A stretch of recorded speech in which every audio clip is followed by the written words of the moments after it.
تو آپ نے دیکھا ہوگا مزارات پہ کبھی کبھی لکھا ہوتا ہے آخری آرام گاہ. کیا لکھا ہوتا ہے؟ آخری آرام گاہ. تو آخری آرام گاہ کا مطلب یہ ہے کہ جب آدمی تھک جاتا ہے، اللہ تعالیٰ کے احکامات کو دوسروں تک پہنچاتے پہنچاتے ایک انسان کے تقاضات کے مطابق تھک جاتا ہے، تو پھر اللہ تعالیٰ اسے اس دنیا سے آرام گاہ کی طرف لے جاتے ہیں جسے قبر کہا جاتا ہے. تو فرمایا قبر المومن روضۃ من ریاض الجنہ، مومن کی قبر نہیں ہوتی بلکہ باغ بہشت کا ٹکڑا ہوتا ہے. بہت ساری ایسی ہمارے سامنے مثالیں مشہور سامنے ہیں، ہمارے سامنے مثالیں بہت ساری ہیں. تو ایک مثال، ایک حکایت، ایک حقیقت ہمارے طریقہ عالیہ نقشبندیہ کے حضرت امام ربانی مجدد منور مجدد الفسانی احمد فاروقی سرہندی رحمۃ اللہ تعالیٰ علیہ کا جب انتقال ہوا تو آپ کے دو صاحبزادے جو تھے وہ مسند نشین تھے الگ الگ. تو ایک کا نام تھا حضرت محمد سعید سرہندی رحمۃ اللہ تعالیٰ علیہ، دوسرے حضرت کا نام تھا حضرت محمد معصوم صاحب سرہندی رحمۃ اللہ تعالیٰ علیہ. تو محمد سعید صاحب رحمۃ اللہ تعالیٰ علیہ نماز پڑھتے اور گھر، نماز پڑھتے اور گھر. 10-12 دن کے بعد لوگ تنگ آ گئے کہ حضرت ہمیں وقت ہی نہیں دیتے. تو مزار شریف پر، حضرت کے والد صاحب کے مزار شریف پر جا کے شکایت کی، حضور ہم آتے ہیں آخر کسی مقصد کے لیے آتے ہیں، تو یہ تو ہمیں وقت ہی نہیں دیتے. تو ان کا معمول کیا تھا؟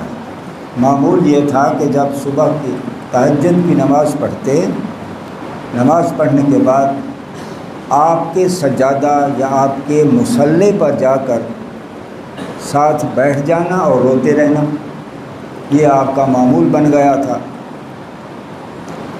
تو معمول کے مطابق تہجد کی نماز پڑھنے کے بعد جب حضرت کے سجادہ پہ آئے، مصلی پہ آئے، حجرے پہ آئے، تو آپ خود موجود تھے، صاحب مازار وہاں موجود تھے. تو السلام علیکم وعلیکم السلام کے بعد فرمایا بیٹا کیا ہوا آپ کو؟ جب آدمی تھک جاتا ہے تو اللہ تعالیٰ آرام کے لیے بھیج دیتے ہیں، تو آپ لوگوں کو وقت کیوں نہیں دیتے؟ عرض کیا حضور آپ کی جدائی. تو آپ نے فرمایا میں آپ کے پاس حاضر ہوں، کوئی کام ہے تو بتاؤ، کوئی پریشانی ہے تو بتاؤ، میں تو آپ کے سامنے ہوں. اگر 1-2 گز نیچے چلا بھی گیا ہوں تو پھر کیا ہوا؟ اس کے بعد پھر ان کو تشفی ہوئی، پھر لوگوں کو وقت دینا شروع کر دیا. ایسی بہت ساری مثالیں ہیں. نبی کریم علیہ الصلوۃ والسلام کی ذات بابرکات حضرت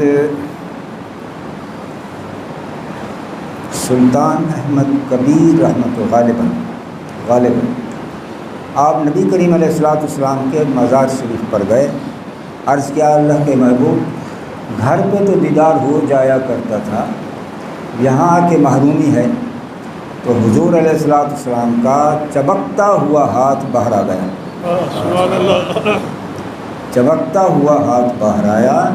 انہوں نے مصافحہ کیا اور اس وقت 360 لوگ موجود تھے جنہوں نے سب نے مصافحہ کیا، اور جس میں شیخ عبد القادر جیلانی، محبوب سبحانی، قطب ربانی رضی اللہ تعالیٰ عنہ بھی موجود تھی. سبحان اللہ، موجود تھی. تو عزیز و دوستو، اب آپ بہت ساری باتیں ہیں ان کی زندگی کی، اور بہت ساری باتیں ہیں. جیسے اللہ فرماتے ہیں کہ ان لوگوں کا مردہ نہ کہا کرو، یہ زندہ ہیں. یہ ایک اور بات ہے کہ آپ کی سمجھ میں بات نہ آئے، آپ کی عقل وہاں تک نہیں پہنچے. یہ تو زندہ ہیں. انہی بزرگ مجدد صاحب کے